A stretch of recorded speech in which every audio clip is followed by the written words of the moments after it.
Spécial message au sujet des caractéristiques de l'Évangile, édité et présenté par le révérend pasteur Zanga Lucas. Première partie. La bonne nouvelle de la joie.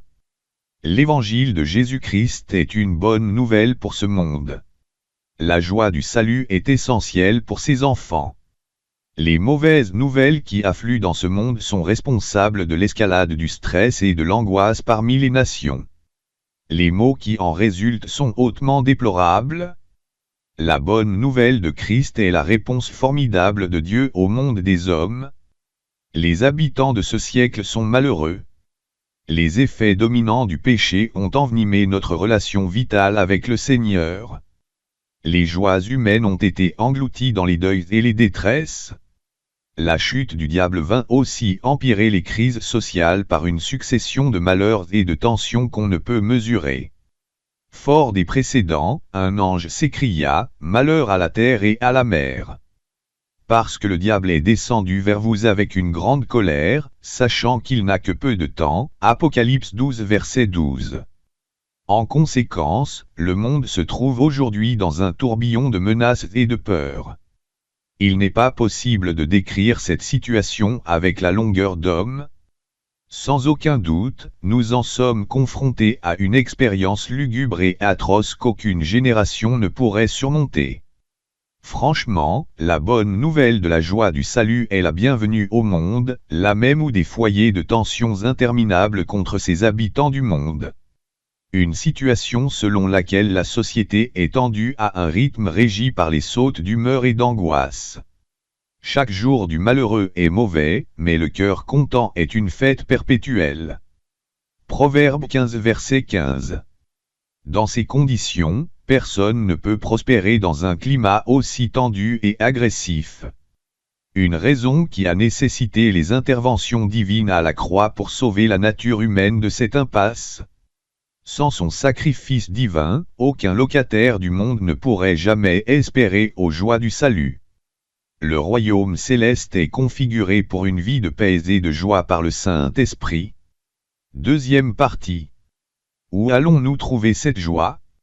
En fait, le pardon et la paix avec Dieu constituent une réponse étonnante de Christ sur ce plan.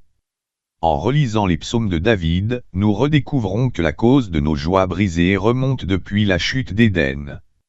Pour retrouver le chemin du bonheur, il nous importe de faire la paix avec Dieu par l'entremise du sang de la nouvelle alliance. Béni soit celui à qui la transgression est remise, à qui le péché est pardonné. Ainsi, le pardon de Dieu permet de retrouver la vie pour nos âmes.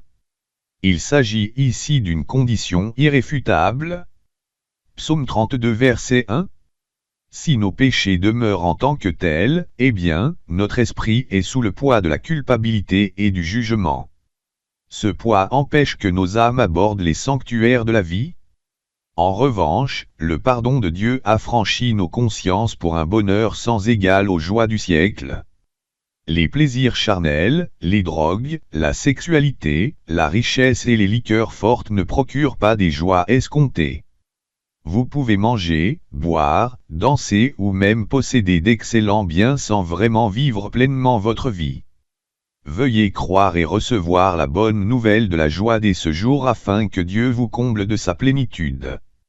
Quant à David et son péché, il est inutile pour nous de pécher sciemment et se confesser bien après. Tant que je me suis tu, dit David, mes os se consumaient. Je gémissais toute la journée, parce que nuit et jour ta main s'apesantissait sur moi, et ma vigueur n'était plus que sécheresse, comme celle de l'été.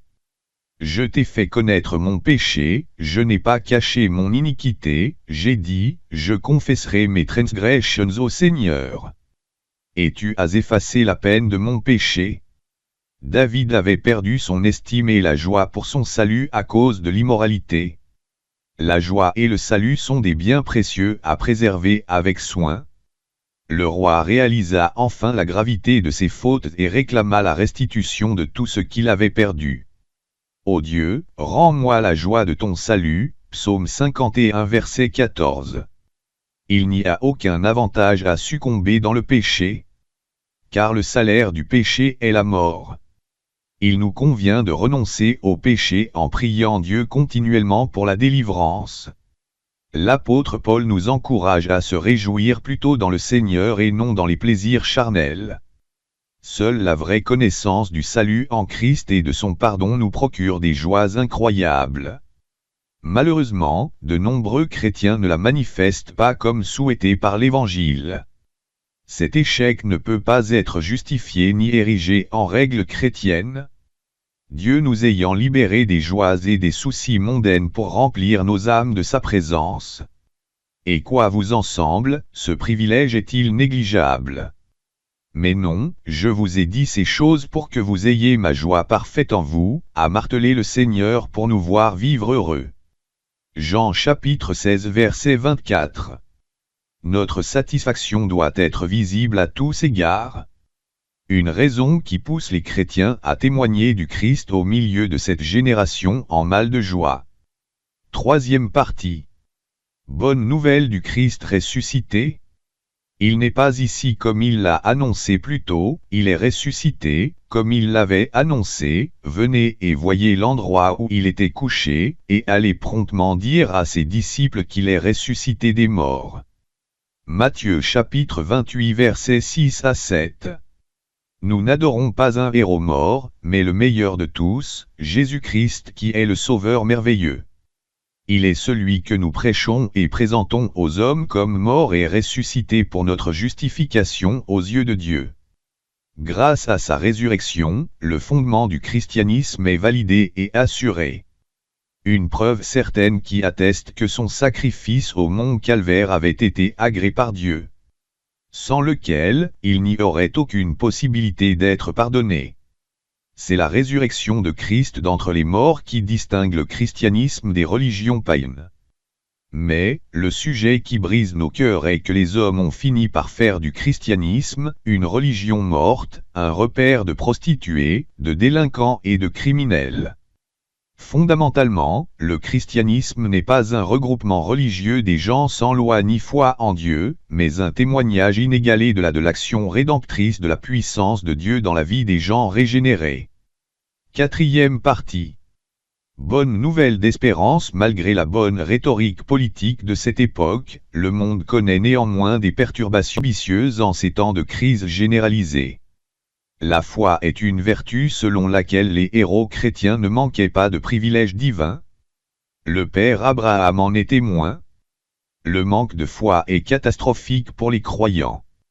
C'est elle qui est responsable du nombre impressionnant d'impies, athées et abominables. Cette classe sociale ne croit ni en Dieu, ni du diable, ni du ciel, ni de l'enfer. Car les progrès de la science et du développement technologique étouffent et affectent la vie chrétienne. Le principe de la marche par la vue enrichit les incrédules de grandes incertitudes. Cependant, le Christ recommande à tous une dimension de la foi inspirée des promesses divines. Heureux ceux qui n'ont pas vu, mais qui ont cru cela en même temps, Jean 20 verset 29. Le manque de foi déshonore Dieu et ne peut fournir aucune assurance. L'incrédulité est donc la manifestation d'un principe réfractaire contre Dieu. Le Seigneur ne peut pas opérer avec les incroyants. Sans foi, il est impossible de lui plaire, Hébreux 11 verset 6. Nous devons améliorer notre confiance en Dieu en tout. L'or et l'argent ne suffisent pas pour combler nos besoins en totalité. La foi, en effet, dispose des moyens sûrs pour surmonter le désespoir et le suicide. Parce que, avec désespoir, la vie s'arrête. La Bible nous enseigne que l'espérance nourrit le cœur des pauvres, Proverbe 13 verset 12. L'incertitude quant à l'avenir afflige les jeunes et de nombreux adultes confrontés aux multiples défis. Les conséquences du manque de foi constituent une grande menace pour la vie chrétienne normale. Ceux qui souffrent de dépression succombent au suicide à mesure que la pression augmente. L'évangile du Christ est une source de grande espérance. Il brise les chaînes de la dépression et de la mélancolie pour un avenir glorieux. Cinquième partie. Bonne nouvelle de paix. Aujourd'hui, le monde entier se caractérise par une monstrueuse instabilité de 33,77% résultant d'une succession de crises et de conflits sans fin, de bouleversements sociaux et familiaux. En effet, les couches sociales concernées sont soumises à l'expérience quotidienne d'une approche journalistique et informative de la situation socio-sécuritaire des pays du tiers-monde. L'insécurité monétaire, économique et financière ébranle de nombreux opérateurs économiques. La menace d'une éventuelle dévaluation, la chute catastrophique des coûts des matières premières entraîne la multitude loin des voies de Dieu. Cet environnement rend le sommeil difficile pour les acteurs du développement durable. Plusieurs entreprises ont fermé leurs commerces et les employés se retirent dans le village. Sans parler des déplacés de la guerre civile ayant forcé de nombreuses personnes à chercher refuge en dehors de leur pays. Chaque jour, nous entendons parler de soulèvements, de traite d'enfants, de viols et de toutes sortes de tragédies qui détruisent les ménages et rompent les relations conjugales. Le phénomène des divorces et des remariages est à la une des sociétés modernes. Nos instances judiciaires sont pleines d'accusés et de plaignants pour diverses causes. Paradoxalement, la paix a disparu de l'échelle sociale, à l'échelle internationale. Plus que jamais, nous avons besoin de paix. Beaucoup disent non à la guerre, et ne sont pas prêts à arrêter les hostilités. La paix est un besoin universel pour tous les peuples en ces temps de turbulence. Conscient de ses vertus, elle est l'élément essentiel du développement durable. Il faut beaucoup d'efforts pour la trouver et, personne, sauf par l'Évangile, ne peut le saisir par hasard. Avec la guerre, la vie s'arrête et le chaos s'installe. En réalité, la paix est le plus grand cadeau de Dieu à cette humanité. C'est un bien précieux que Dieu nous a donné. La mission du Seigneur était d'apporter la paix entre les hommes en détruisant l'inimitié. Dans Jean chapitre 14 verset 27, Jésus nous donne la vraie paix, pas comme le monde. À tel point qu'il est souhaitable de l'approcher et de recevoir ses instructions pour accéder au rêve de paix de nos âmes. Conclusion. Chers auditeurs, veuillez continuer à écouter la suite de cette édition sous le titre « Les défis de la communication de l'Évangile ». Que Dieu vous bénisse sincèrement. Amen.